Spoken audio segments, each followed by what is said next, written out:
vemos cómo el Eterno por su amor nos ha sostenido, nos ha guardado, y yo pienso que eso es un motivo para nunca perder la gratitud, porque pienso yo que el enemigo lo que ha querido colocar en los últimos tiempos es queja, cuestionamientos, amargura, desánimo, pereza, pero yo pienso que el Eterno a los verdaderos Bené de Israel ha venido formando otras cosas. Cuando el Eterno tiene un llamado para predestinación de algo grande, de un propósito celestial a futuro, nos da la sabiduría para entender los tiempos, ¿no? Y yo pienso que estos son tiempos para morir a la carne, y el enemigo muchas veces quiere lo contrario, quiere que esa carne, esa vieja naturaleza vuelva a prenderse, y nosotros estamos aquí para permitir que el Rúa siga obrando, ¿no? Porque cada vez que el Padre entra a nivel del mundo, un proceso como el que estamos viviendo,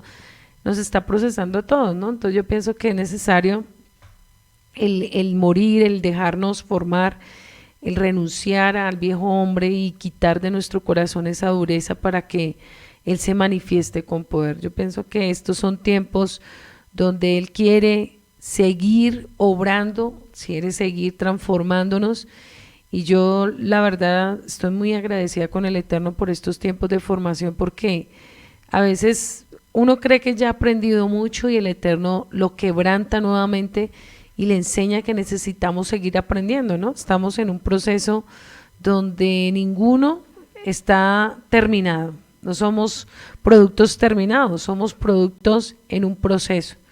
Entonces, les invito que en esta mañana de Shabbat usted abra su corazón y permita que Él siga orando. Ayer tuvimos un tiempo en familias, un tiempo hermoso de Shabbat, nuestra comunidad, donde crecemos los unos con los otros, donde aprendemos, y es hermoso cómo aprendemos los unos de los otros, cómo construimos el poder despojarnos y poder aprender que estamos en un tiempo donde el Eterno nos está enseñando a conocernos aún como comunidad, ¿no?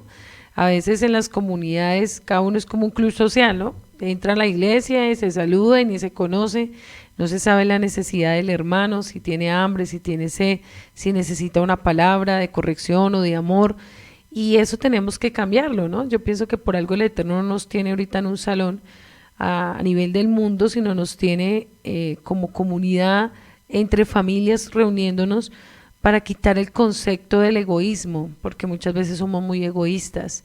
A veces entramos a la comunidad y cada uno está por su lado, cada uno no se preocupa si el hermano necesita de algo, sino simplemente entran como un salón y salen y ni se conocen y dicen que son una comunidad.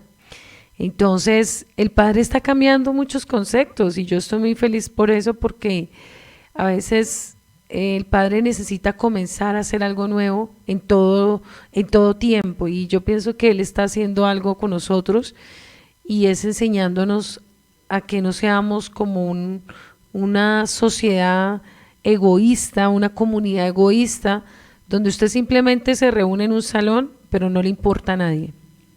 Entonces este tiempo, y cuando el Eterno permita volver a abrir un lugar y congregarnos todos como uno solo, no nos olvidemos de este tiempo, porque a futuro van a crecer mucho las comunidades que son puestas por Yahweh y vamos a ver lugares muy, muy grandes, que no nos olvidemos que es importante el conocer la persona que está a mi lado, el tener el dolor por ella, el que me preocupe que realmente esa persona esté bien, un saludo, un abrazo, un compartir, y no volvernos una sociedad fría y muerta como lo que se estaba viendo, ¿no? Entonces muchos pastores se preocupan porque la iglesia se crezca, porque la iglesia esté llena, porque haya un salón multiplicado, pero ¿cómo está su comunidad?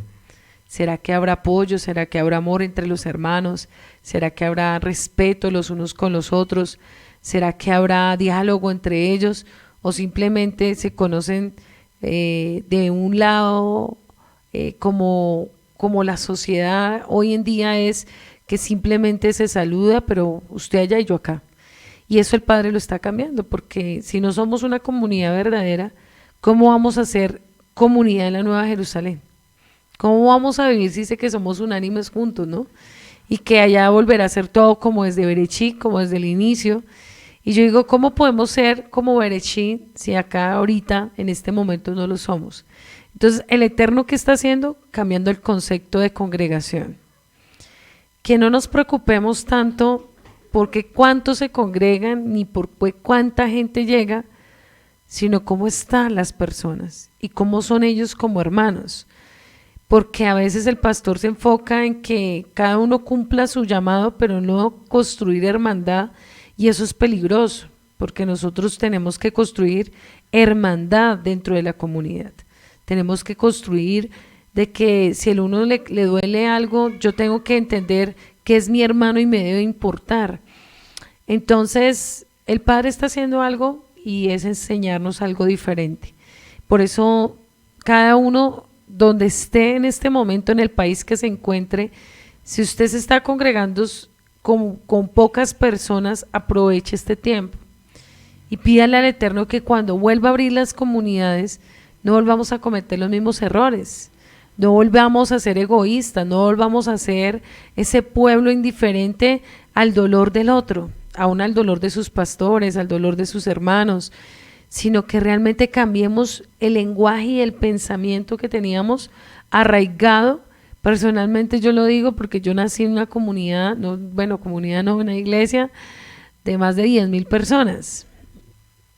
Y sé que te estoy enseñando de que se había vuelto un lugar más como un club social que como comunidad. Entonces, cuando se pierde ese calor humano, cuando se pierde ese afecto fraternal, esa hermandad, esa hat, pues se va creando muchos vacíos, ¿no? Entonces cada uno vive según su pensamiento egoísta, pero nunca se da al otro. Así que con este saludo y con esta reflexión del día quiero comenzar el tema, la puerta de la fuente. Y vamos a abrir la escritura en Nehemías 3:15, y si tú me vas ayudando a buscar, por favor, Juan 4:11 al 15. Vamos a leer la escritura y todos muy juiciosos con su cuaderno, su Biblia y marcador para que usted sea un buen talmidín y a futuro usted pueda instruir a otros. Entonces la Torá, la puerta del manantial la reparó Shalún, hijo de Col-José, jefe del distrito de Mizpah. Él la reedificó, la techó y colocó sus puertas, con sus cerraduras y con trancas, también un muro del estanque del riego del jardín del rey, hasta las escaleras que bajan de la ciudad de Nagá. La puerta de manantial, y hoy vamos a entender todo el que se alinea proféticamente en la Torá, porque realmente hoy vamos a entender a qué manantial a futuro Nehemías y el pueblo estaba profetizando que se iba a restaurar esta quejilá, y este pueblo a futuro estaba profetizando algo muy poderoso, y hoy lo vamos a entender. Así que les invito a que leamos Juan 4 del 11 al 15. ¿Qué dice? Dice Juan 4 del 11 al 15, dice, la mujer dijo, Adón, ¿no tienes con qué sacarla? Y el pozo es hondo, ¿de dónde pues tienes el agua viva? ¿Acaso eres mayor que nuestro padre Jacob, que nos dio este pozo, del cual bebieron él, sus hijos y sus ganados? Respondió Yeshua y le dijo, cualquiera que bebiere de esta agua volverá a tener sed, mas el que bebiere del agua que yo le daré no tendrá sed jamás, sino que el agua que yo le daré será en él una fuente de agua que salte para la vida eterna. La mujer le dijo, Adón, dame esa agua para que no tenga yo sed, ni venga aquí a saciarla. Vamos a entender esta revelación tan poderosa que es. Y le pido que esté muy atento, que no esté haciendo el desayuno, que no esté corriendo. Acuérdese que Shabbat es tiempo de instrucción. ¿Listo? Entonces, cuando dice que la mujer le dijo a Adón, no tienes con qué sacarla y el pozo hondo, vamos a ver la analogía del pozo, a qué se refiere el pozo, a qué se refiere el agua viva, a qué se refiere con recordarle, ¿acaso tú eres mayor nuestro padre Jacob? ¿Y qué se refiere la palabra cuando él dijo que jamás volvería a tener sed? ahí vemos bastante estudio y lo vamos a comprender. El encuentro, ¿dónde fue? En el pozo, ¿cierto? Y la enseñanza del pozo tiene una profundidad muy importante, pero ya ahorita vamos a ir a ella, porque si tenemos que entender que muchas cosas que ocurrieron desde el inicio en el pozo, y siempre el Padre, los encuentros que hubo con Jacob, con otros siervos, ocurrieron en el pozo, y vamos a entender lo importante que significa esto. Si me ayudas a leer, por favor, Apocalipsis 21, 6.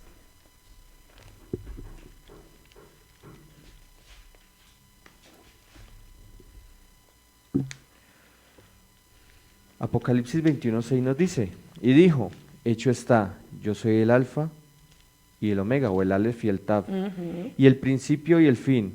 Al que tuviere sed, yo le daré gratuitamente de la fuente de agua viva. Subraya ese versículo, por favor, en su Biblia. Dice que Él es el alef y la tab, el principio y el fin.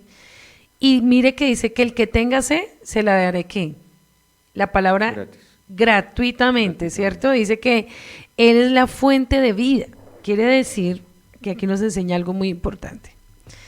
Desde el principio estuvo Yeshua con nuestro amado Yahweh Creador, dándole de beber al pueblo de Israel sus tesoros y sus designios. La agua representa la Torá. Pero cuando dice que el que bebiera de mí, es porque Él es el todo, el rollo completo. Y cuando dice que es el Alf y la Tab, es desde el Berechí hasta Revelación, es el rollo completo que se injerta a través de Yeshua HaMashiach.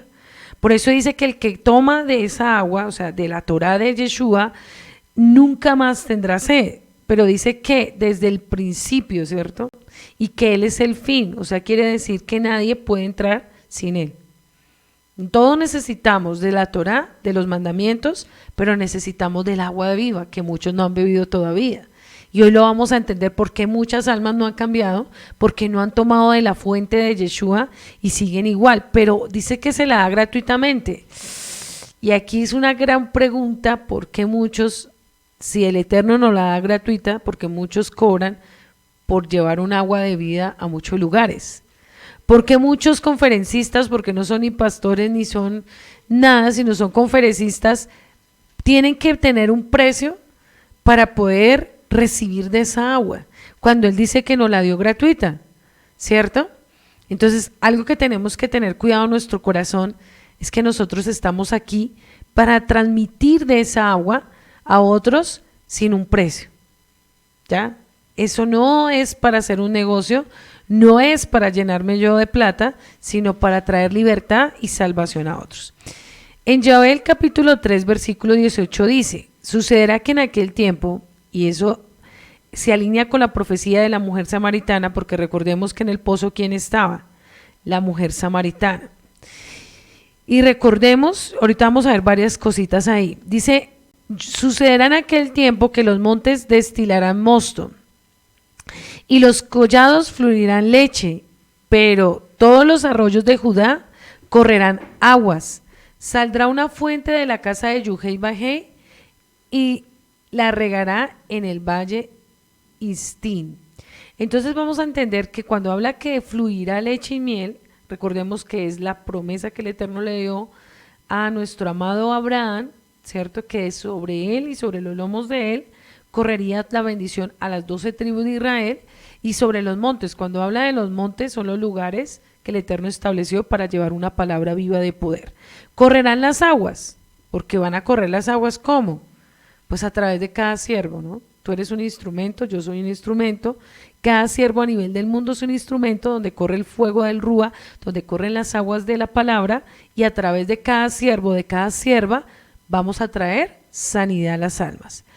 El significado del agua en la Torá significa que es el alimento que nosotros le damos espiritual a otras almas.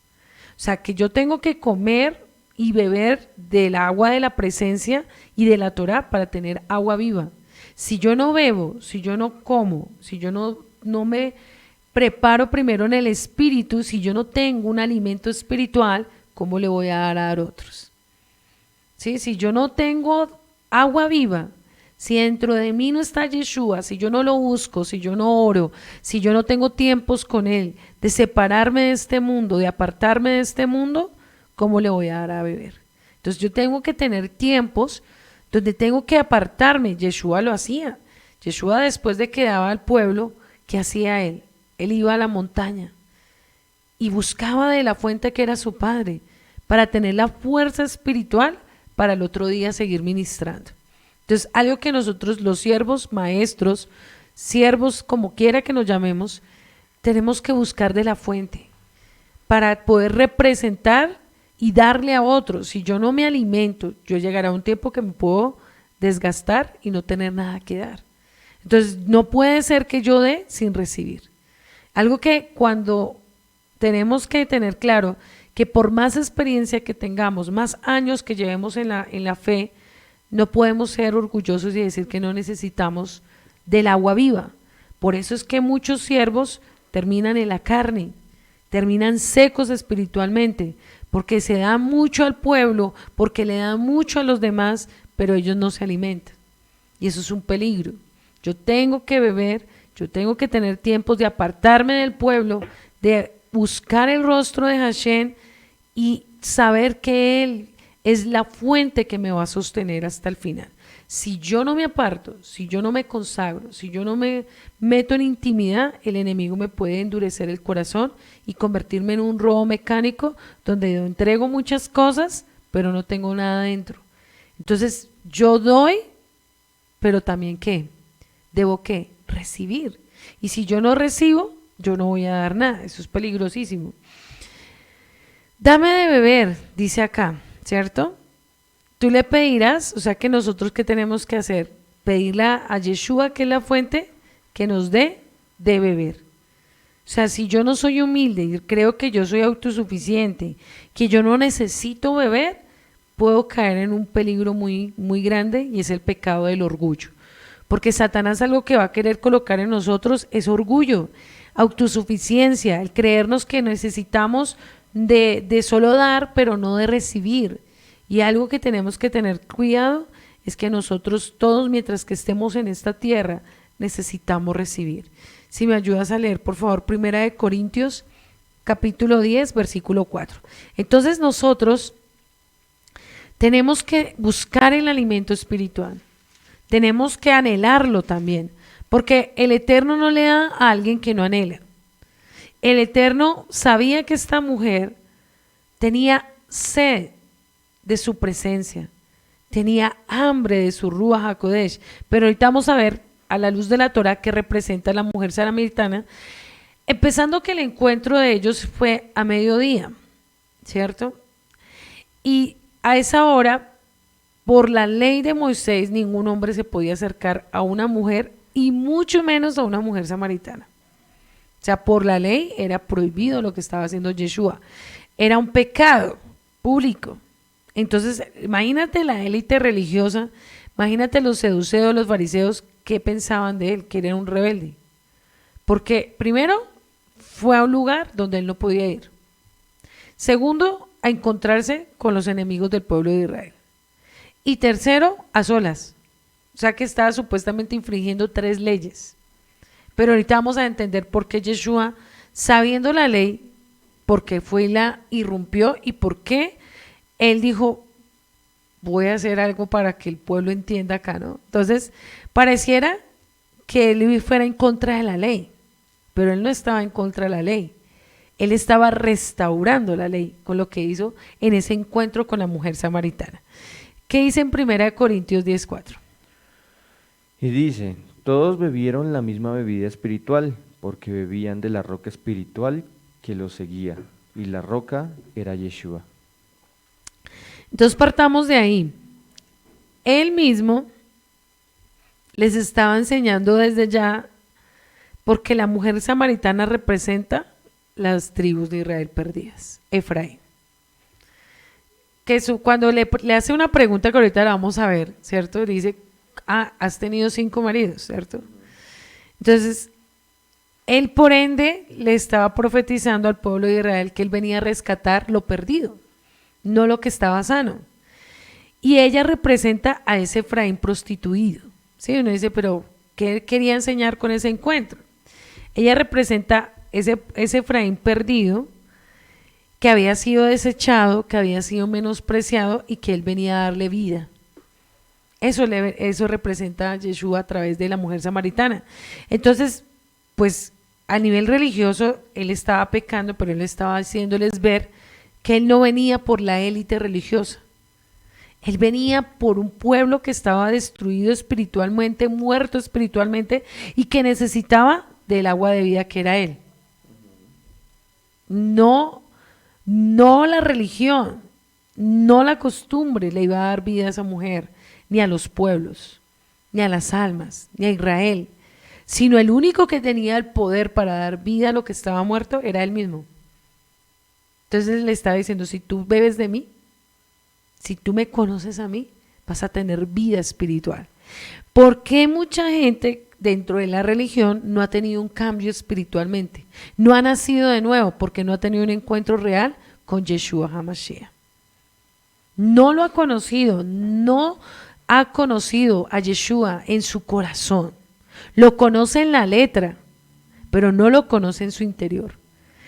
Tiene un cambio de letra, de lugar, mas no tiene un cambio en el alma. ¿Y qué le estaba diciendo a las tribus de Israel? ¿Y qué le estaba diciendo a esa mujer?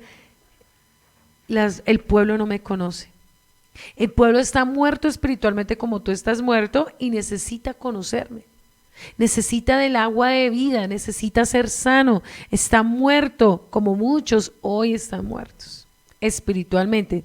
Puedes tener conocimiento, puedes estar dentro de una comunidad, pero estás muerto, no tienes nada y necesitas conocer a Yeshua.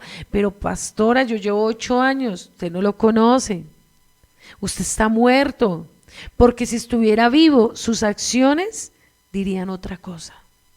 Su vida ya estaría dándole vida a otros. Usted ya estaría haciendo lo que la mujer samaritana, ya ahorita vamos a mirar eso. En Isaías 55:1 dice, a todos los sedientos, venid a las aguas, los que no tienen dinero. Mira la carencia. Los que no tienen dinero, venid, comprad, comed. Venid, comprad sin dinero y sin precio, venid y leche. Dice que a todos los que están, ¿qué? Sedientos. Quiere decir que el Padre no se le revela a un orgulloso que no tiene hambre y sed. Se le revela a alguien humilde que busca. Y una de las señales que alguien tiene sed y hambre es que pide ayuda. Ayúdame. Puede estar en el lodo, puede estar en donde esté, pero pide ayuda, tiene humildad para pedir que le enseñen. Pero un orgulloso aún puede tener mucho conocimiento y está mal, está destruido espiritualmente, pero sigue con una fachada dentro de una comunidad. Yo no necesito que me ayuden. Su posición es como los fariseos y los hipócritas que mostraban tenerlo todo cuando no tenían absolutamente nada. Por eso él fue a una mujer que a la luz del pueblo era una mujer vagamunda, pero eso él lo hizo con un propósito. Si me ayudas a leer Isaías 44 versículo 3, ¿qué dice? Entonces démonos cuenta que Yeshua, ¿a quién va? A un pueblo humilde, a un pueblo sediento, a un pueblo que tiene hambre y sed, y que él anhela que nuestra condición siempre sea humilde, que nuestra condición nunca sea soberbia, que nunca nosotros nos cansemos de buscar y decir, yo necesito aprender, yo tengo un conocimiento, pero mi alma tiene hambre y tiene sed de aquel que murió en un madero, aquel que pagó un precio por mí. Yo te necesito, Yeshua, porque a pesar de que llevo muchos años, mi vida sin ti moriría. ¿Qué dice Isaías 44, versículo 3? Dice, porque yo derramaré aguas sobre el secal y ríos sobre la tierra árida. Mi espíritu derramaré sobre las generaciones, sobre la generación, y mi bendición sobre tus renuevos. Mira que dice que sobre el sequedal, ¿cuántas almas en este momento están secas espiritualmente? ¿Cuántas almas y cuántos lugares espiritualmente se están muriendo porque no han buscado la fuente? que Yeshua HaMashiach. ¿Cuántos corazones están endurecidos en este momento? ¿Cuánta gente está perdida espiritualmente? ¿Cuánta gente hace mucho tiempo no tiene un encuentro con Yeshua en la intimidad, donde desborde su corazón, donde llore, donde anhele, donde el alma se derribe todo lo que está ahí oculto y se rinda ante los pies de Yeshua? ¿Cuánto hace que las naciones de la tierra espiritualmente están secándose? Y por eso ha incrementado la maldad, por eso ha incrementado la violencia, la muerte, el suicidio, la depresión, la enfermedad, todo lo que se ha venido incrementando nos da una señal, y es que hay carencia espiritual en la tierra. Y si tú y yo no despertamos y buscamos la fuente, ¿qué puede suceder? Por eso es que nosotros no podemos dar el lujo de desanimarnos y caer en el estado demoníaco que muchas almas están creyendo que están bien, pero están muertos. Yo tengo que tener cuidado y permitir que el Rúa me llene de nuevas fuerzas, me revista de su presencia, y yo tengo que buscar ese tiempo a solas con Él. Yo tengo que pagar el precio, orar, apartarme de todo, de casa, de hijos, de familia, de ministerio, encerrarme en mi cuarto a solas y llenarme de Él. Porque si eso no pasa en tu vida, si tú no dejas que el Rúa te ministre tu alma, si tú no buscas en lo secreto, si tú no pagas un precio, espiritualmente puedes caer y destruirte. Entonces tú no puedes jactarte de lo que tienes. No puedes caer en el error de saber que porque ministras, que porque enseñas, que porque das palabra a otros, tú estás bien. Ojo con eso, porque la élite religiosa le demostró a Yeshua que nunca necesitó de la fuente, que ellos estaban muy bien y que nunca necesitaban buscarlo. Por eso ellos no lo pudieron buscar, porque en el orgullo de ellos siempre había un pensamiento: nosotros tenemos la ley, tenemos todo, no necesitamos de un cambio. Fácil, ¿no? Porque muchos están así. Yo tengo el conocimiento, yo tengo la verdad, yo no necesito cambiar, yo no necesito que el Padre me ministre nuevamente, yo no necesito llorar delante de Él, yo no necesito eso, yo solo lo que necesito es tener letra. ¿Será? Todos necesitamos ir a la presencia. Todos necesitamos buscar a Yeshua en estos tiempos, y más con lo que está pasando a nivel del mundo. Tenemos que ser humildes y buscarlos. En Zacarías 13:1 dice lo siguiente: en aquel tiempo habrá un manantial. Se estaba profetizando lo que pasó en ese momento con la mujer samaritana. Subraya este versículo. Esta profecía, ¿en dónde se ejecutó? En el encuentro con la mujer samaritana. Dice: en aquel tiempo habrá un manantial abierto de la casa de David, para los habitantes de Jerusalén, para la purificación del pecado y la inmundicia. Y en aquel día, dice Yuhei Bajei de los ejércitos, quitaré de la tierra los nombres de las imágenes y nunca me serán recordados. También haré cortar la tierra de los profetas el espíritu de inmundicia. Y acontecerá que cuando alguno profetizare aún, le dirá a su padre y a su madre: no lo engendraron. No vivirás porque has hablado mentira en el nombre de Yuhei Bajei, y su padre y su madre no lo engendraron y traspasaron cuando profetizaren. Entonces, algo que el Padre estaba hablando era que iba a crear un manantial a través de Yeshua, que iba a borrar los pecados de la idolatría del pueblo de Israel y las inmundicias que habían causado durante muchas generaciones, y que solamente a través de la genealogía de Yeshua, a través de la fuente de vida, iba a cortar la inmundicia del pecado. ¿Qué fuente o qué persona podría quitar esa maldición? Ninguno. Ningún profeta, ni ningún pastor, ni ningún rey podría quitar la maldición del pecado. Ninguno. Por más santidad que tuviera, por más revelación que tuviera, no podía hacer lo que Yeshua venía a hacer a la tierra. Por eso nosotros tenemos que tener claro: ninguno de nosotros, por más conocimiento, por más años que llevemos, sin buscar a Yeshua, podemos tener la presencia para ayudar a cambiar otras almas. El único que puede cambiar un alma, el único que puede sanar a cualquier persona espiritualmente y físicamente es nuestro amado Yeshua. Nosotros en nuestra carne, en nuestra fuerza, no podremos cambiar a nadie. Nosotros como siervos no podemos creernos más altos que el Maestro, porque nosotros necesitamos de la fuente de la vida para traer salvación y liberación a la tierra. Tú y yo no podemos ministrar liberación, sanidad, palabra sin que seamos revestidos primero. Ten cuidado con eso, porque en los últimos tiempos el enemigo va a querer apartarte de la intimidad. ¿Para qué? Para que tú te seques, porque tú y yo somos pozos vivientes. En ese momento acuérdese que estaba en el pozo donde Jacob recibió la revelación, ahorita vamos a entenderlo, donde Josué recibió la profecía. O sea, ese pozo espiritualmente tenía una representación para el pueblo de Israel impresionante. No era el agua, sino era la presencia de lo que ocurrió ahí. Ahí fue revelado Jacob, ahí le fue revelado a Josué la victoria. Y ahí nuevamente Yeshua iba a ser revelado a las naciones de Israel. Por eso el encuentro del pozo, porque el pozo representa la presencia del Eterno en una vida, en una nación. Tú y yo somos pozos, pero ¿cómo está ese pozo? ¿Está lleno o está seco? ¿Cómo está tu vida espiritual en este momento? ¿Cómo está tu relación con el Eterno?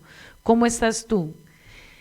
En Zacarías 14:8 dice: acontecerá también que en aquel día que saldrá de Jerusalén aguas vivas. ¿Y es que dice Jerusalén? Porque de ahí van a ser nuestro Salvador, nuestro amado Yeshua. Subraya ese versículo: Jerusalén, aguas vivas. La mitad de ellas, mira que ya estaba profetizando lo que iba a acontecer, la mitad de ellas hacia el mar oriental, o sea, hacia las tribus dispersadas, y la otra mitad hacia el mar occidental en verano y en invierno. Quería decir, miren esto tan poderoso, que les estaba recordando que uno estaba en la casa del sur y otro estaba en la casa del norte, y que a través de Yeshua iba a haber aguas vivas para la casa del sur y para casa del norte.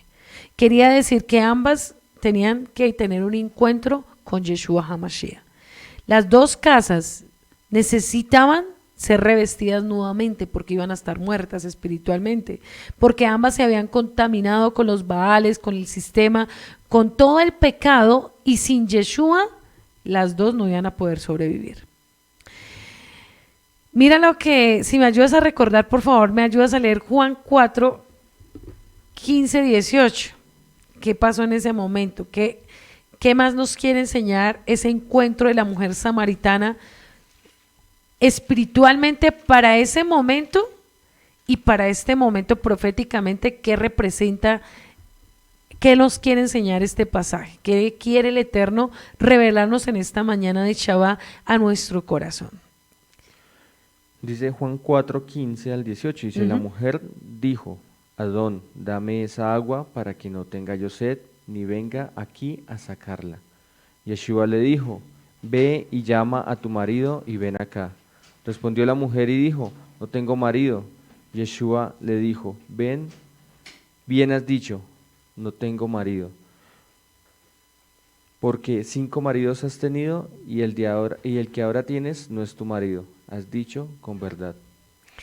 Ahí le estaba recordando la profecía de Isaías 54, que le dijo a Israel, que le dijo Isaías 54 a Israel: por un breve momento te abandoné. Le estaba diciendo que estaba sin él, sin el esposo.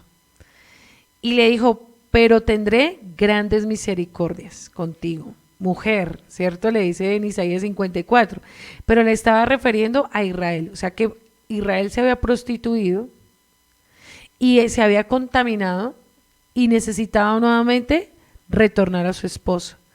Por eso cuando en Oseas capítulo 2 dice: ya no me llamarás Baali, sino Ishi, tu esposo. Quería decirle que ya no tendrían más otros esposos. Le estaba diciendo: ¿sabes qué? no vas a tener otros esposos porque solamente vas a tener uno solo que soy yo. Te vas a casar conmigo, Israel. Eso le está diciendo a la mujer samaritana.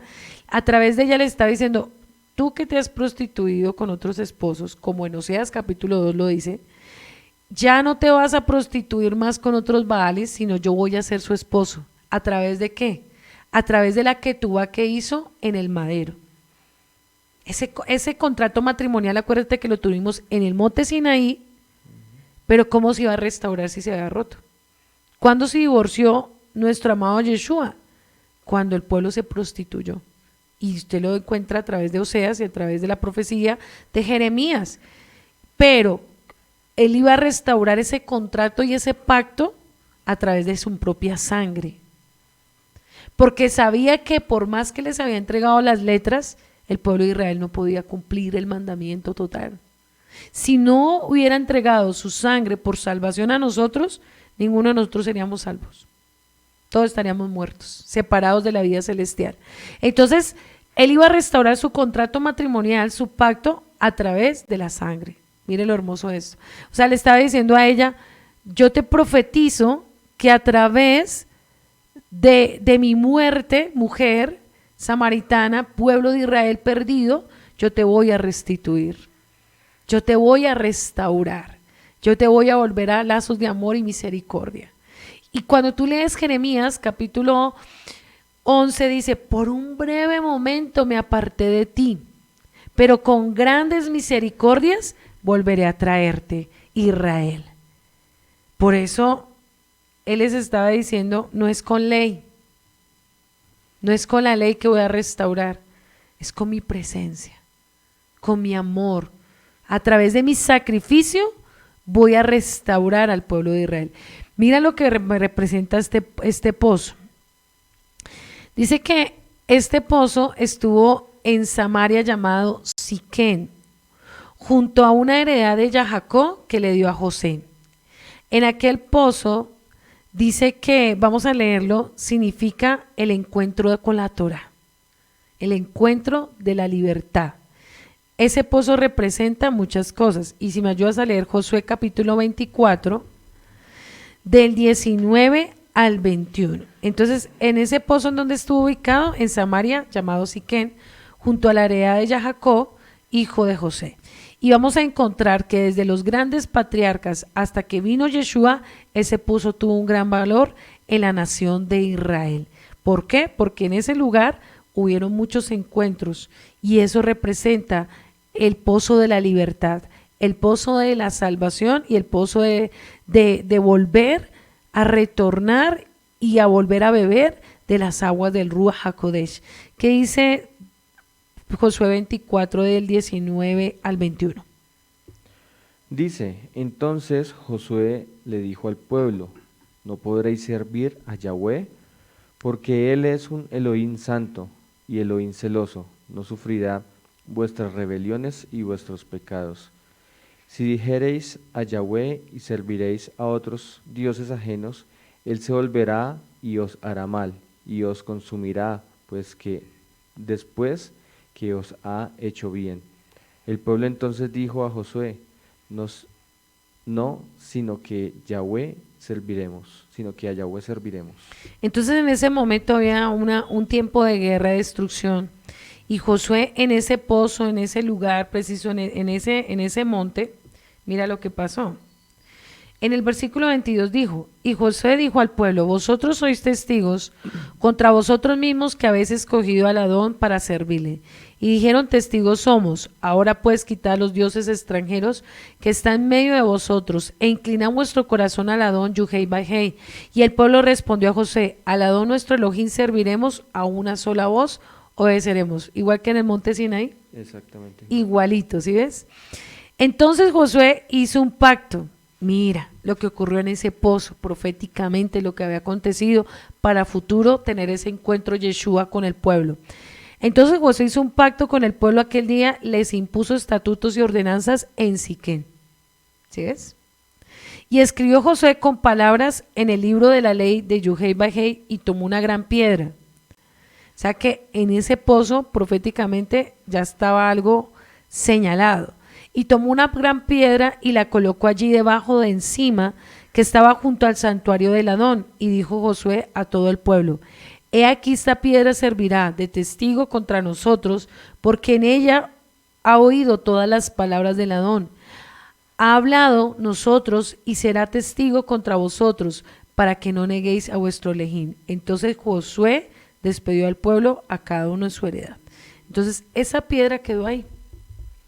Y sobre esa piedra futuro estaba profetizando al pueblo que se edificaría la libertad y la salvación. Y hizo un pacto donde hasta el día de que vino Yeshua se cumplió. Porque si Josué no hubiera pagado un precio por el pueblo de Israel y él no hubiera hecho caso a la voluntad de Yuhei Bajé, el pueblo nunca hubiera salido de la esclavitud. Entonces, ahí proféticamente volvió a ver el encuentro de Yeshua con la mujer samaritana, donde le estaba recordando lo que los patriarcas habían pagado el precio por la libertad del pueblo de Israel. Hasta el día de hoy, usted cuando habla en un mapa, ahí se encuentra Siquén, y ahí usted mira que en la actualidad en Israel está el valle de Siquén. Y usted mira que las piedras están guardadas ahí. En una imagen usted lo puede encontrar en el valle de Siquén, en la actualidad del pueblo de Israel, donde cerca quisieron construir lo que hizo Jeroboam, lo que fue el monte Dotán, el monte Jerrel, el monte Bensén, donde alrededor, ¿qué quisieron hacer? Construir otros altares para destruir la santidad del pueblo de Israel y volviera a la idolatría del paganismo. Y usted va en la actualidad al valle de Siquén y ahí encontramos las piedras como señal que hay un pozo donde fue el encuentro de Yeshua, donde se conquistaron muchas guerras y donde Josué hizo un pacto con nuestro amado Yahweh Sebaot de los ejércitos. En el valle de Siquén es donde la reunión de las 12 tribus, porque acuérdese que le dio a cada una su ¿qué? Su heredad. Una vez que todos los ancianos, jefes y jueces oficiales llegaron y presentaron delante de Yuhei Bajé, Josué liberó una palabra profética poderosa a la nación de Israel. Profetizó acerca de las plagas de Egipto, profetizó también acerca de la división del Mar Rojo. Todo eso ocurrió en ese lugar. Esencialmente ofrece una historia de Israel hasta los días modernos. Yuhei Bajé les estaba recordando a las intenciones de su voluntad. Lo primero que él quería recordarles a través de ese monte es lo que profetizó Moisés en Éxodo 23, si me lo lees por favor. Y ahí vamos a entender que lo que él estaba profetizando es que la ley que se fue establecida desde el inicio iba a permanecer hasta los últimos tiempos. Por eso cuando le decíamos que Yuhei Bajé, que Yeshua es el Aleph, la Tav, quiere decir que todo lo que fue inicialmente escrito se tiene que cumplir hasta el último día, hasta que el Eterno venga por nosotros. ¿Qué dice Éxodo 23? ¿Qué le dijo y qué pacto hizo Josué en ese monte y que volvió a establecer por segunda vez? ¿Qué dijo? No tendrás dioses ajenos delante de mí. O sea, cuando él colocó la piedra, le estaba diciendo que no iba a haber dioses que iban a reemplazar a Yuhei Bajé y que solamente él y a través de esa roca, que era la ley y los mandamientos, el pueblo tenía que sujetarse. ¿Qué dicen de Devarim 5:7?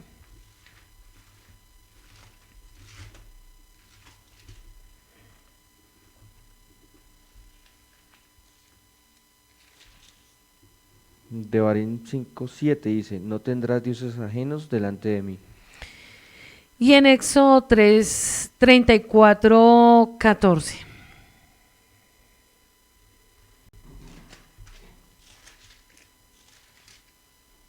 34:14. Porque no te has de inclinar a ningún otro Dios, pues Yahweh, cuyo nombre es celoso, Elohim celoso es. O sea, le estaba diciendo al pueblo de Israel, no tengas ni idolatría, ni dioses, ni busquen la salvación en nadie más. Y a través de Yeshua le estaba diciendo, no busque la salvación en otra persona que no sea yo, que soy la fuente de vida eterna. O sea, a través de los mandamientos el pueblo iba a ser restaurado, pero a través de Yeshua, la única fuente de vida eterna para las naciones de la tierra. Tradicionalmente la samaritana estaba representada como una persona de mala reputación, una mujer perdida, pecadora. Entonces, en ese momento, la reputación de nuestro amado Yeshua cómo estaba quedando. En vergüenza, supuestamente para el élite religioso. ¿Por qué? Porque le estaba enseñando al pueblo a la hora sexta, al mediodía, que públicamente se estaba encontrando con una mujer que no era digna de acercarse a él. Si me ayudas a leer Miqueas, aquí te lo voy a leer. Miqueas 1, 6, 7 dice: voy a convertir a Samaria, y ahí fue, recuérdese que con quién se encontró, con una mujer de Samaria. Y mira lo que dice Miqueas 1, 6, 7. Voy a convertir a Samaria en un campo de ruinas. Por eso es que el pueblo de Israel aborrecía a los samaritanos. En un plantío de viñas haré rodar sus piedras por el valle, dejaré desnudos sus cimientos y todos sus ídolos serán manchados. Todas sus ganancias quemadas en el fuego, aniquilaré todas las imágenes, porque con ganancias de prostitución la reunió y las ganancias de prostitución tornará. Por eso para el pueblo de Israel no era digno. ¿Te acuerdas que cuando él le decía a los talmí, no entres por el lugar donde están los samaritanos? Y recordamos aquella parábola también cuando pasaron los seduceos, los fariseos, cuando aquel hombre samaritano estaba moribundo en aquel lugar y le dijo con él, no lo ayuden, ¿cierto? La religión les decía, no lo toquen porque él es inmundo, no le den la mano porque él es inmundo, él es pagano, Pero Yeshua le estaba diciendo que toda la nación de Israel, el pueblo de Efraín, iba a llegar inmundo y contaminada con los ídolos, con la religión, con la política, con el sistema, porque se había ¿qué? Prostituido, pero que él iba a traer medicina para ese pueblo. ¿Quiénes eran los samaritanos? Los samaritanos ocuparon en el país una referencia de la tribu de Efraín y de la tribu de Manasés. La capital del país era Samaria, anteriormente una gran ciudad espléndida. Cuando las 10 tribus fueron llevadas a cautiverio en Asiria, el rey de Asiria envió gente a Cuta, a Ba, a Hamá, a Sefarbaín a habitar en Samaria. Si me ayudas a leer, por favor, Segunda de Reyes 17, 14.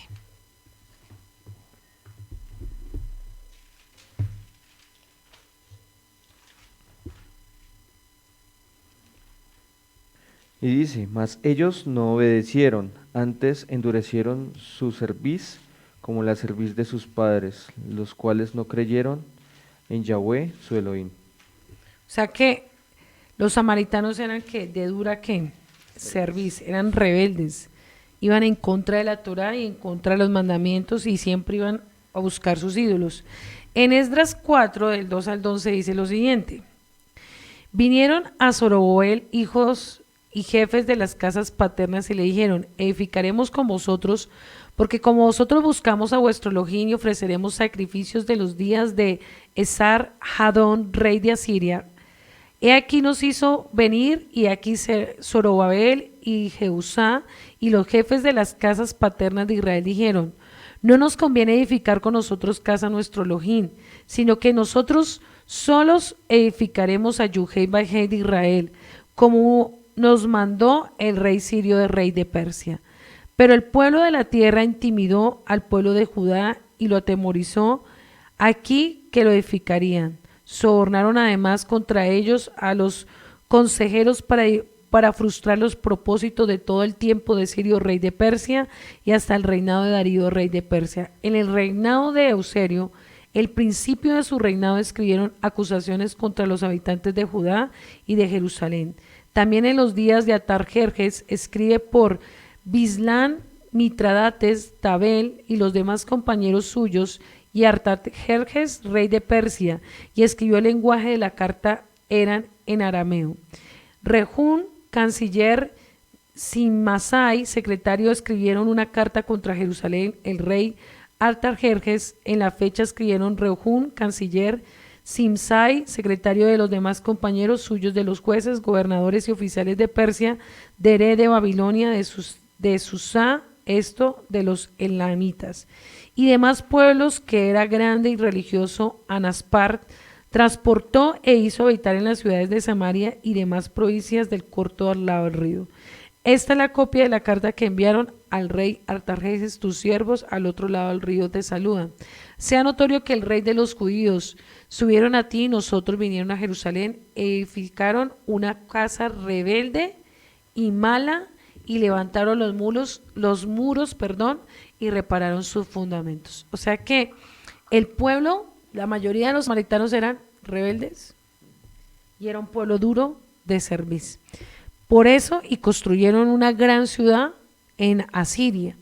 Entonces, miramos que los samaritanos al principio adoraban ídolos de sus propias naciones, pero al ser molestados por los leones suponían que buscaban todo como dioses ajenos para que llevara al pueblo a la rebelión contra la ley de Moisés.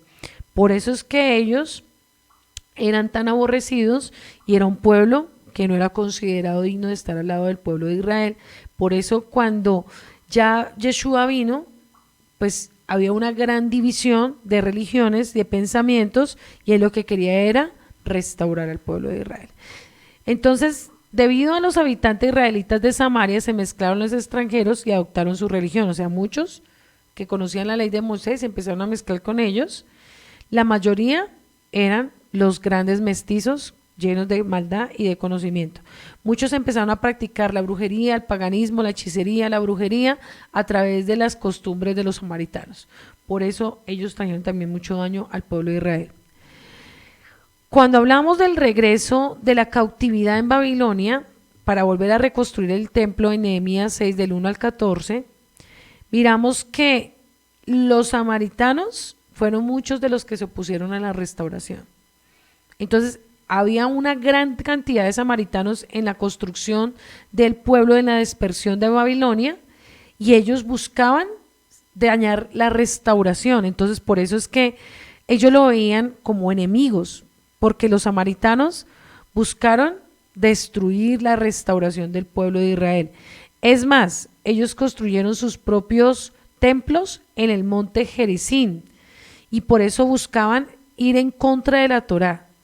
Por eso Zambalá, el rey de los samaritanos, era Zambalá, estableció a su yerno Manasés como un sumo sacerdote y buscar que levantaran idolatría y que fueran en contra de la voluntad de Moisés y los profetas.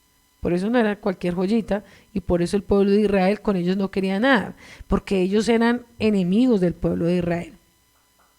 Si me ayudas a leer, por favor, Juan 4, 17, 18. Ah, no, ya tú lo leíste. Decía que se había encontrado con 5 ¿qué? Maridos, ¿cierto? Y que se había vuelto como una prostitución. Entonces, les estaba diciendo los 5 enemigos del pueblo de Israel, las 5 cosas que el Padre aborreció y que se habían mezclado y habían hecho daño al pueblo de Israel. Él estaba enfrentándose en ese momento con lo que el pueblo de Israel había adoptado 5 pueblos enemigos que él desde el inicio le había dicho a Josué que se tenía que enfrentar. Ellos argumentaban en ese lugar donde fueron los primeros israelitas, en ese pozo, ocurrió esto, si me ayudas a buscar, Devarim 27:4. Entonces ellos argumentaban que era un lugar donde los primeros israelitas sacrificaron holocausto en la tierra prometida. Por eso para ellos ese pozo era muy sagrado. ¿Qué dice Devarim 27:4? Dice, cuando pues hayas pasado el Jordán, levantarás estas piedras que yo te os mando hoy en el monte Ebal y las revocarás con cal. Entonces en ese monte hicieron sacrificio como señal de la libertad de la esclavitud del pueblo de Israel. Otros lo tienen como el pozo Betel. Recuérdense que Betel era casa de Yuhei Bajei. Entonces, ¿qué se estaba encontrando con la mujer samaritana? En el monte de la casa de Yuhei Bajei, donde su alma iba a ser restaurada a través de Yeshua HaMashiach. Por eso ella no se sentía digna, pero ¿cómo tú te vas a acercar a mí? Pero mira que ella, a diferencia de la élite religiosa, le dijo, dame de beber. Yo quiero beber de lo que tú quieres. Ella no fue orgullosa como la élite religiosa que desechó, porque ellos creían que todo lo tenían. Ella fue humilde y le dijo, yo sí quiero de lo que tú tienes, maestro. Yo quiero de tu agua. Y ella inmediatamente que fue libertada, fue a predicar, fue a hacer la obra. Ella fue a anunciar que había un Salvador en la tierra de Israel. A diferencia del que tiene tanto conocimiento y no ama las almas, ¿sí ves? Que cree que tiene todo, pero no tiene nada, porque no tiene amor y compasión por otros. Entonces, imagínate cuánto duró ese encuentro. No necesitó de mucho, necesitó de poco tiempo para ella traer liberación a su alma primero, para que a través de ella su pueblo fuera restaurado. Entonces, si miramos genéticamente los samaritanos, ¿a quién representan? Y la mayoría, ¿dónde fueron dispersados? Al norte. Y la mayoría fueron asimilados en Asiria. Y acuérdense el texto que yo les estaba leyendo. Entonces les está diciendo, voy a restaurar las tribus que están en el norte. Estaba diciendo a Yeshua, a través tuyo voy a restaurar nuevamente esas tribus que fueron dispersadas en el norte. Y voy a restaurar lo que hice desde el inicio. Esta palabra, si me ayudas a leer, por favor, donde habla de los exiliados del pueblo, en Segunda de Reyes 17:24, que habla donde fueron exiliados los samaritanos.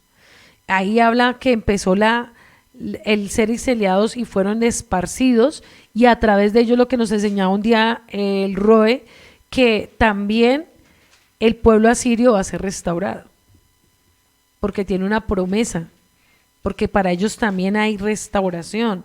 Para el pueblo que supuestamente es el enemigo ahorita número uno del pueblo de Israel, y que para ellos supuestamente no hay esperanza, sí hay esperanza. ¿Qué dice Segunda de Reyes 17:24?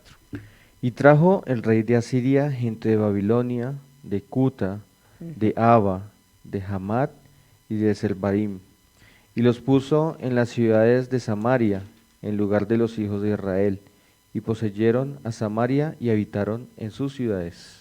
Entonces démonos de ahí de cuenta que en ese usted estudia todo Segunda de Reyes 17 y encontramos todo lo que representa los samaritanos. El nombre samaritano es en hebreo Cutín, o lo encuentras como Cutíes, que significa Cutín o Cutíes, los guardianes de la ley. Imagínate tan contradictorio. Era un pueblo desobediente, era un pueblo supuestamente rebelde, pero su verdadero significado en hebreo es Cutín, que significa los guardianes de la ley. Quería decir que a futuro ellos eran los que también iban a adoptar la Torá. Por un momento la iban a desechar, pero después la iban a adoptar. Entonces proféticamente ellos, ese pueblo disperso, rebelde, que supuestamente desechó la Torá, iba a ser el pueblo que a futuro la iba a predicar y la iba a adoptar, como nos está pasando a muchos a nivel del mundo. Nosotros éramos esos Cutín, esos samaritanos, que desechamos la Torá por mucho tiempo, por muchos años, por muchas generaciones, que nos importaba solo la gracia, pero no nos importaba la ley. O sea que todos fuimos samaritanos. Te hago esa pregunta a ti.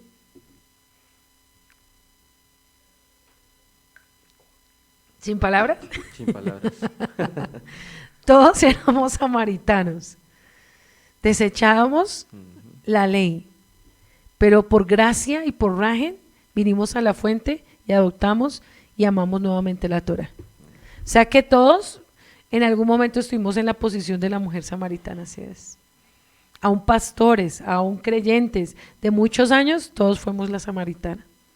Y que por misericordia hoy abrazamos la ley. Por eso proféticamente cuando sacamos cada estudio a nivel de lo que significa Cutín, samaritano, guardianas de la ley, y hoy somos guardianas de la Torá. Amamos la Torá, amamos las fiestas, amamos los nombres, pero todos fuimos samaritanos. O sea que todos en algún momento necesitábamos un encuentro real y genuino y retornar. Dice acá, más adelante, ¿qué pasó en la conversación con la samaritana? Ahora entendiendo que todos éramos samaritanos con Yeshua, le estaba diciendo que recordándole la profecía que le había dado a Jacob y a José. Le estaba diciendo que en ese lugar dos grandes siervos habían pagado un precio para que todos fuéramos nuevamente restaurados. Le estaba diciendo que no iba a haber más división, que no iba a haber más dos casas, sino que iba a ser una sola. Y eso lo encontramos, si me ayudas a leer, Ezequiel capítulo 37, del 15 al 19. En ese momento, proféticamente se cumple esta profecía. ¿A través de qué? ¿Por qué de una samaritana? ¿Por qué? ¿Por qué Yeshua tuvo que encontrarse con ella? Porque le estaba diciendo proféticamente que todos, tanto la casa de Judá como la casa de Efraín, iban a ser uno solo. Ya no iba a haber más que división. Ezequiel 37, sí, del 15 al 19. 15 y 19 dice: Vino a mí palabra de Yahweh diciendo: Hijo de hombre, toma ahora un palo y escribe en él, para Judá y para los hijos de Israel, sus compañeros. Toma después otro palo y escribe en él, para que José, palo de Efraín, y para todas las casas de Israel, sus compañeros. Júntalos luego uno con el otro, para que sean uno solo, y serán uno solo en tu mano. Y cuando te pregunten los hijos de tu pueblo, diciendo: ¿no nos enseñarás qué te propones con eso? Diles: así ha dicho Yahweh el Adonai. He aquí, yo tomo el palo de José, que está en la mano de Efraín, y a las tribus de Israel, sus compañeros, los pondré con el palo de Judá, y los haré un solo palo, y serán uno en mi mano. Pero esto no se podía cumplir sin Yeshua HaMashiach. Entonces yo le invito a que subraye el versículo 19 ahí en su Biblia y el versículo 20 al 24. Por favor, ¿me lo lees? Dice: y los palos sobre los que escribas estarán en tu mano delante de tus ojos, de sus ojos, y les dirás: así ha dicho Yahweh el Adonai. Y aquí yo tomo a los hijos de Israel de entre las naciones a las cuales fueron, y los recogeré de todas partes, y los traeré a su tierra, y los haré una nación en la tierra y en los montes de Israel, y un rey será para todos ellos por rey, y nunca más serán dos naciones, ni nunca más serán divididos en dos reinos. Mira que esto se cumplió en ese momento, en ese encuentro. Quería decir que todos necesitamos de un encuentro real y genuino para que haya una verdadera restauración, tanto del alma como de identidad como nación de Israel. Necesitamos de las dos. Necesitamos restaurar el alma y necesitamos restaurar nuestra identidad. Porque en este momento proféticamente le está diciendo al pueblo: ya ustedes no serán dos, serán uno solo. Entonces le está diciendo a la mujer samaritana, que ya entendemos que éramos todos nosotros, que necesitábamos ser restaurados para no haber más división. Como la casa de Judá tenía la ley pero no tenía Yeshua, le estaba profetizando que en ese monte se iba a cortar la división, en ese encuentro que tuvo con esa mujer samaritana. Y le dijo, versículo 23 a Ezequiel: ni se contaminarán ya más con sus ídolos, con sus abominaciones, con todas sus rebeliones, y los salvaré de todas las rebeliones con cuales pecaron, y lo limpiaré, y me serán por pueblo, y yo seré Yuhei Bajei.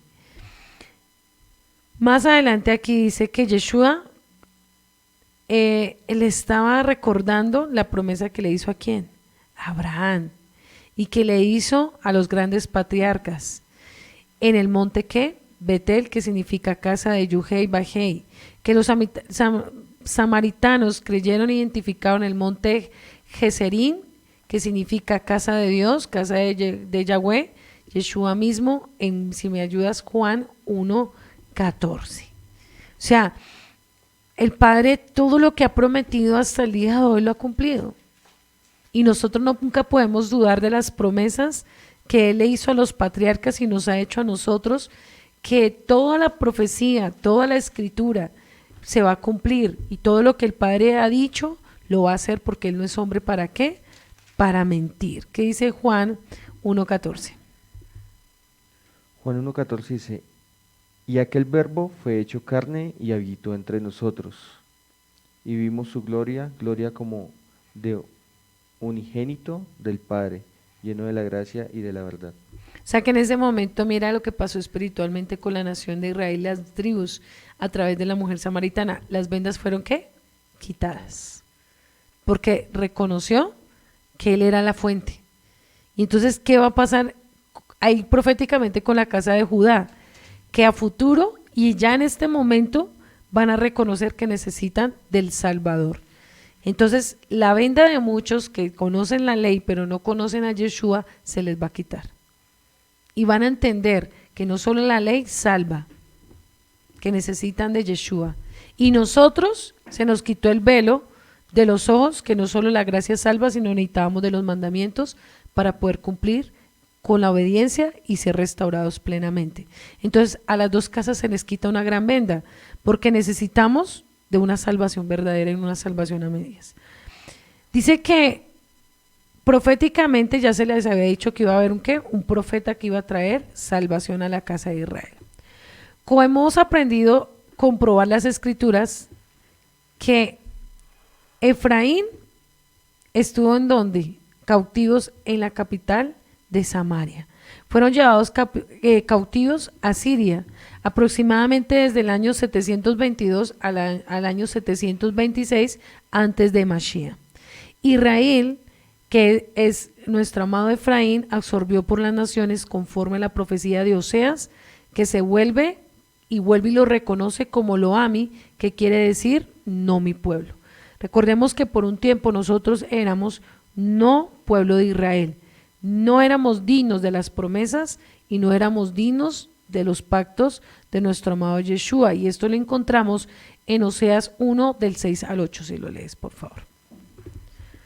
Entonces vamos entendiendo que todos no éramos dignos de tener esa misericordia de nuestro amado Yeshua y de tener las fuentes del agua de la salvación.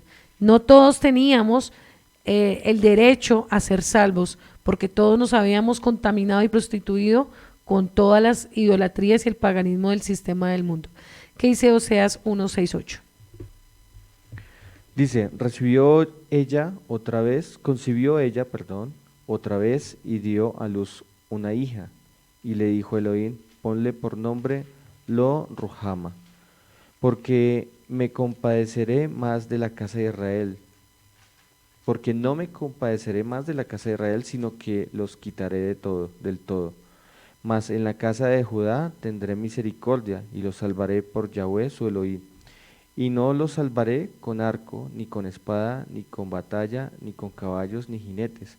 Después de haber desterrado a Lo Ruhama, concibió y dio a luz un hijo. Entonces, ahorita que vamos a tener la oportunidad de profundizar más este libro a través de nuestro canal los viernes, después vamos a entender lo importante que es tener claro nuestra identidad y cómo la perdimos durante muchos años y generaciones, y cómo muchos siervos o siervas habían caído en prostitución espiritual, en adulterio espiritual, ¿sí? Entonces, Yeshua, que le estaba hablando a la samaritana, que su quejila se había prostituido espiritualmente, había adulterado espiritualmente. Entonces, todos nos habíamos apartado de la santidad verdadera y nos habíamos consumido en muchas otras cosas que no eran agradables delante del Eterno. Entonces, ¿de qué adulterio le estaba hablando la mujer samaritana? Del adulterio espiritual. ¿Sí? Y le estaba haciendo reconocer que tanto la nación de Israel como la casa de Judá se había prostituido y que todos necesitábamos de un Salvador, del agua de viva, para ser restaurados y ser otra vez nuevamente su esposa. En Romanos 9, 25, 26 dice, como dice Oseas, llamaré pueblo mío al que no es mi pueblo. Mira lo hermoso, este versículo subráyelo como una promesa para su vida y para sus hijos. Llamaré pueblo mío al que no es mi pueblo, y amada mía a la que no es mi amada, y al lugar mismo en que les dijo, no sois mi pueblo, seréis llamados hijos de Yahweh, del Elohim viviente. Entonces, imagínate que durante muchas generaciones, y ponte tú a pensar, y los que están escuchando esta mañana en la radio y en el canal del ROE, Durante muchas generaciones, ¿quiénes éramos nosotros espiritualmente? ¿Cómo estaba la nación? ¿Cómo estaba nuestra familia? ¿Cómo estaba nuestro ministerio espiritualmente? Y cómo hasta ahora, los que hemos sido humildes y hemos reconocido que necesitamos retornar, está volviendo el agua, pero un agua limpia, un agua pura, donde va a purificar nuestras familias y va a purificar muchas familias. Porque estamos saliendo de la doctrina falsa de los falsos predicadores de los últimos tiempos. Estamos saliendo del engaño, de la mentira, y estamos volviendo a retornar como ese pueblo, como esa amada, como esa quejilá sin mancha, sin arruga, como una quejilá sin pecado y sin maldad. Eso es lo que en el Eterno nos está llamando en esta mañana. El propio Yeshua lo dijo, bien definido la unión de estos dos pueblos, como un propósito final del Evangelio de Juan. En el capítulo 10, versículo 16 dice, Juan 10, 16, también tengo otras ovejas que no son de este redil, también esas tengo que conducir y escucharán mi voz. Habrá un solo rebaño y un solo pastor, y aún mejor, llegarán a formar solo un rebaño y tendrán un solo pastor. Dese cuenta que el Padre no está de acuerdo con las denominaciones, ni con los títulos, ni con los lugares. Él necesita un pueblo que amemos una sola Torá, que abracemos los pactos, que obedezcamos sus palabras y que seamos fieles a lo que Él nos estableció. Él no está impactado ni se impresiona por los lugares llenos, ni por los lugares que aparentemente demuestran una restauración falsa. Él está interesado por un pueblo obediente que busca una verdadera restauración. Si me ayudas a leer Marcos 14, 24, por favor.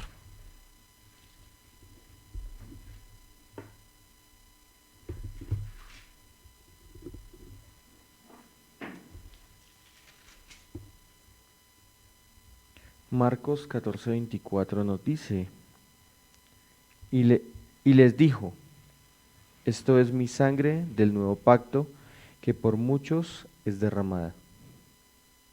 El siguiente, por favor. De cierto os digo que no beberé más del fruto de la vid hasta que aquel día en que lo beba de nuevo en el reino de Yahweh. Dice que por su sangre, ¿cierto? Tengo entrada ante el trono de ¿qué? De su misericordia. O sea que ninguna casa de las dos podrá ser restauradas sin la agua viva que es nuestro amado Yeshua y sin reconocer que el sacrificio que él hizo es para salvación de todos nosotros. En Juan 14 dice lo siguiente, versículo 6.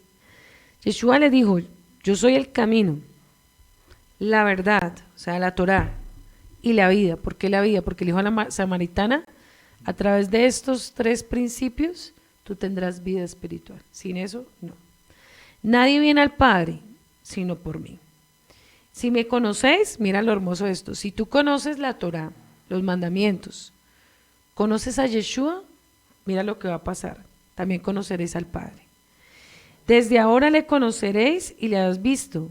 Entonces Felipe le dijo, Adón, muéstranos al Padre y no basta. Yeshua le dijo, tanto tiempo, y es que esto es tremendo, porque cuánta gente así está en la religión. ¿Cuánto tiempo hace que estoy con vosotros y no me has conocido, Felipe? O sea, ¿por qué lo confrontó? O sea, usted que sabe la Torá, usted que sabe todo, ¿por qué no me conoce? Porque usted no cambia y no demuestra frutos espirituales. ¿Por qué no estás tú dando frutos espirituales cuando dices que me conoces? El que me ha visto a mí, ha visto al Padre. ¿Cómo pues dices que muéstranos al Padre? Eso es el que la gente dice, es que yo necesito que pase algo en mi vida para saber que el Padre está en mí. O sea, usted es un religioso que no tiene fe, que no tiene emuná, que no tiene confianza y usted está esperando de señales que pase algo en su vida para creer que Yeshua está en usted. ¿Sí? ¿No crees que yo soy en él, el Padre y el Padre en mí? Las palabras que yo os he hablado no os he hablado de mi propia cuenta, sino que el Padre que mora en mí, el que hace las obras. Créeme que yo soy en el Padre y el Padre en mí, de otra manera créeme por las mismas obras. De cierto os digo que el que cree en mí, por eso la mujer samaritana le dijo, si este momento, este encuentro, crees, voy a cambiar tu identidad y voy a restaurar tu vergüenza. Entonces, cuando el Padre se revela a un alma y toma una decisión, inmediatamente su pasado queda atrás. Si realmente ese encuentro es genuino, si es falso, entonces la persona nunca va a cambiar. De cierto os digo que el que cree en mí y las obras que yo hago, él las hará también, y aún mayores hará porque yo voy al Padre.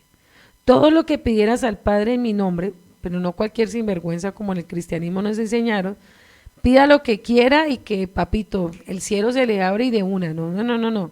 Mira el proceso, ¿no? Porque si tú eres hijo de Israel, si tú vives una vida plena, una vida en santidad, el Padre te escucha. Y el Padre sabe tu necesidad y Él hará algo para que puedas tú ver que Él está contigo. De cierto os digo, de cierto dice aquí, que todo lo que pidieras al Padre en mi nombre, lo haré para que el Padre sea glorificado en el Hijo. Si alguna cosa pidieras en mi nombre, yo lo haré. Entonces dice acá el versículo 15, si me amáis y guardáis mis mandamientos, ¿sí? Que no dice que si yo usted pida tranquilo, que todo se le va a cumplir, pero mira lo que dice, si me amáis y guardáis mis mandamientos, yo rogaré al Padre, o sea, yo cómo no va a tener compasión de mi pueblo de Israel si guarda mis mandamientos y obedece.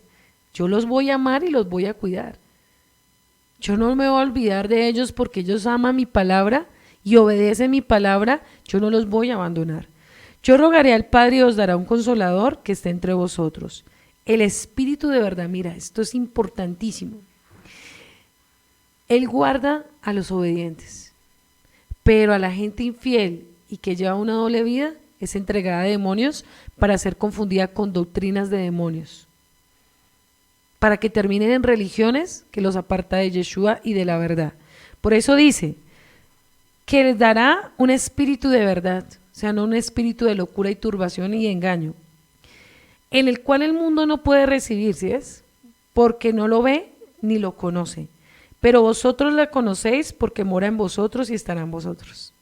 O sea, quiere decir que alguien que tiene santidad, obediencia, nunca va a ser engañado por los demonios, ni manipulado por doctrinas falsas, ni nunca va a caer en lugares donde no debe caer. Pero una persona rebelde, una persona que no toma decisiones y lleva una vida en santidad, va a ser ya engañada por Satanás y engañada por doctrinas falsas. Por eso es que tú ves que hay personas que se salen de un lugar de bendición y caen en un lugar donde los demonios los están engañando con falsas doctrinas y falsas palabras y falsos pensamientos. ¿Pero por qué? Porque esa persona nunca amó la verdad, porque esa persona fue rebelde, la desechó, la menospreció y cayó en lugares donde no debe haber caído. Pero si ustedes ven gente que tuvo la verdad, la desechó, la menospreció y hoy está en turbación de espíritu y en locura espiritual. Y está haciendo cosas que delante de los ojos de Yuhei Bajei no vienen del Padre, sino vienen de falsos demonios puestos por los hombres y engañados.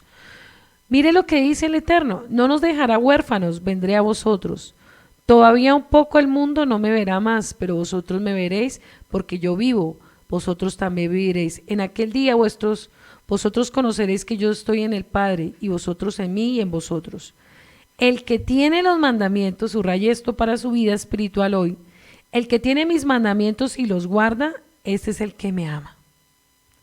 Y el que me ama será amado por mi Padre, y yo le amaré y me manifestaré en él. Mira que no es la superestrategia, sino que tú ames la palabra, la obedezcas y el Padre va a estar contigo. Te va a guardar y te va a usar. Le dijo Judas, Adón, ¿cómo es que manifestarás tú en nosotros? Respondió Yeshua y le dijo, el que me ama, vuelve y le dice otra vez, por tercera vez, el que me ama guarda mi palabra y mi Padre lo amará y vendremos a él y haremos morada con él. El que no me ama, subraye esto para su Biblia hoy, el que no ama no guarda mis palabras. O sea que cuando usted le predica a alguien y lo menosprecia, ¿a quién está menospreciando? A Yeshua, no a ti. Y tú no te debes mover por eso. Si alguien te desecha por la palabra, pues no te está desechando a ti. Y la palabra que habéis oído mía, sino la Padre que me envió. Os he dicho estas cosas que está con vosotros, mas el Consolador, el Ruach HaKodesh, quien el Padre enviará en mi nombre, Él os enseñará todas las cosas, ¿sí ves? Y recordará todo lo que ha hecho en mí. La paz os dejo, la paz os doy. Ya no la doy como el mundo la da, no se turbe vuestro corazón ni tenga miedo. Habéis oído dicho, voy y vengo a vosotros. Si me amares, os brindáis regocijado, porque he dicho que voy al Padre, porque el Padre es mayor que yo. Dese cuenta que cómo tú demuestras que amas si estás con el Eterno, por obedecer los mandamientos, porque llevas una vida íntegra, una vida en santidad, una vida diferente a muchos, aún de tu comunidad, aún muchos de tu familia, aún muchos de tu nación, de tu país. Si tú llevas una vida en santidad, una vida en obediencia, el amor del Padre está en ti, porque tú no puedes decir que lo amas cuando tú no obedeces. Tú no puedes decir que eres Benei de Israel cuando tú haces tu propia voluntad, cuando tú no llevas una vida en santidad, cuando tú no demuestras que la palabra está en ti, que el rollo está en ti, porque puedes entenderla, puedes saberla, pero la demuestras. Es muy fácil entenderla, es muy fácil sabérsela, pero la demuestras, que ella está implantada en ti. Por ejemplo, cuando alguien te ofende, cuando alguien te hiere, cuando alguien te lastima, ¿tú lo perdonas? La Torah está en ti, ¿no? Entonces, si la Torah está en ti, tú perdonas. Pero si solamente estás lleno de letra, tú no perdonas. La palabra dice en mandamiento, amarás a tu prójimo como a ti mismo. ¿Es un mandamiento? ¿Qué tengo que yo hacer con el prójimo? Perdonarlo. ¿Por qué? Porque si la palabra está en mí, para mí no va a ser difícil perdonar, pero si para mí es un mensaje más, una letra más, yo no voy a perdonar. Entonces démonos cuenta que la palabra es muy fácil estudiarla, es muy fácil leerla, pero es muy difícil vivirla en pequeñas cosas del diario vivir, en la casa, con los hijos, con el matrimonio, con los pastores, con la comunidad. Es fácil vivir cualquier palabra, cualquiera se la memoriza, cualquiera la dice. Pero cuando el Padre la pone a vivirla, cuando el Padre cada versículo, cada enseñanza te la pone a vivir, qué difícil es. Porque en este momento el Padre necesita gente que sea un pozo vivo, un pozo que dé agua. ¿Y cómo se demuestra que en mí hay vida espiritual? Cuando yo transfiero la Torah, pero no solo diciéndosela, sino viviéndola. Entonces, Yeshua, ¿qué fue? Un pozo viviente. Él no fue un pozo seco. Él le daba a beber a los que tenían hambre y tenían sed. Y esto es para la segunda parte que vamos a enseñar el jueves. Esta analogía tiene que ver cuando dice las bodas del Cordero, que quiso enseñar Yeshua. Para yo entender las bodas del Cordero tenía que entender este primer punto. Cuando hablamos de las vírgenes sensatas, insensatas, ¿quién es ese pueblo insensato? ¿Quiénes son esas vírgenes sensatas? ¿Qué significa las bodas del Cordero? Cuando Él fue y convocó, ¿a quiénes convocó? ¿Qué estaba queriendo decirnos Yeshua con esto?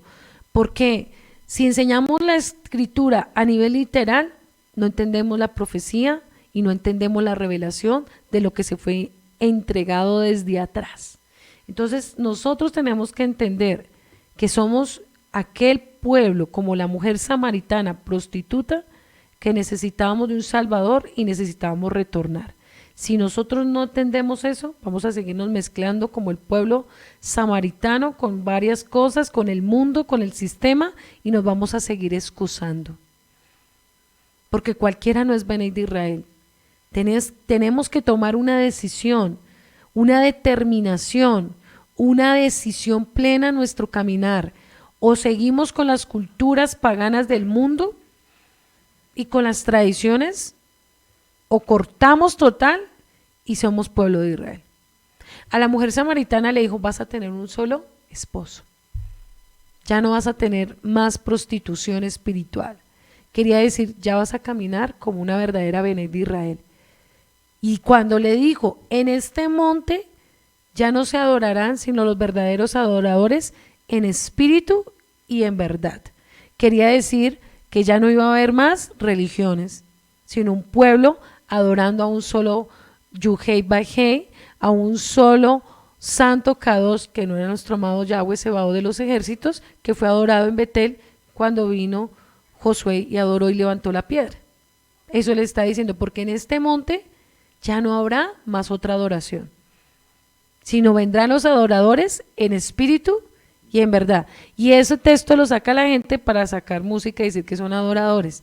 No, ahí no me está hablando de música, ahí me está hablando de gente fiel que iba a tener una sola convicción, una sola vida espiritual y una identidad con la casa de Israel. Lo que estaba hablando a través de Ezequiel en la profecía de Ezequiel 37. Entonces, para que los que sacan ese texto fuera de contexto, que no es que los adoradores en espíritu y verdad son los que cierran los ojos y sienten muchas cosas y adoran y se... No, eso no es. La revelación verdadera de verdaderos adoradores es que ya no habrá más división, ya no habrá más religión, sino un solo pueblo amando la Torá, viviendo una vida íntegra en santidad y una vida diferente a los demás pueblos que son las religiones que nos rodean a nivel del mundo en la tierra. Eso representa ese versículo. Así que con esta primera parte estudiamos la segunda en jueves, confiando en nuestro bendito Bacadosh. Usted esté muy conectado para que pueda entender la revelación de lo que Yeshua nos está enseñando a través de cada cosa en su bendita Torah. En la tarde vamos a tener una instrucción muy bella que es Shemot 26. Y a partir del próximo viernes vamos a entrar a estudiar el libro de Oseas. Vamos a tener diferentes moré de la casa, de nuestra casa, que es muy bueno que usted lo estudie en Shabbat. ¿Por qué? Porque usted va a entender la identidad de la casa de Israel. Entonces usted va a entender cómo Israel se prostituyó a través del estudio de Oseas. El día sábado, el próximo sábado, vamos a salir solamente por RCA la enseñanza. Va a salir una enseñanza de nosotros a las 9 y a las 4 de la tarde. No va a salir por la fanpage. ¿Por qué? Porque nosotros vamos a estar reunidos en Shabbat en casas. Entonces, pero sí va a salir una enseñanza a las 9 de la mañana y a las 4 para que usted esté en RCA. No va a salir por la fanpage, pero sí por RCA. El día viernes vamos a comenzar con nuestro estudio de Oseas y el día jueves volvemos a vernos en el magazine. Así que muy juiciosos, hoy a las 12 tenemos Kiddush de niños, instrucción de Torah para los niños, para que usted conecte a sus hijos, para que empiecen a amar la Torah desde bebés, desde el vientre. Hay que enseñarle a nuestros hijos, a nuestra generación, a amar la Torah. Así que, shalom, shalom y un feliz Shabbat en este hermoso día.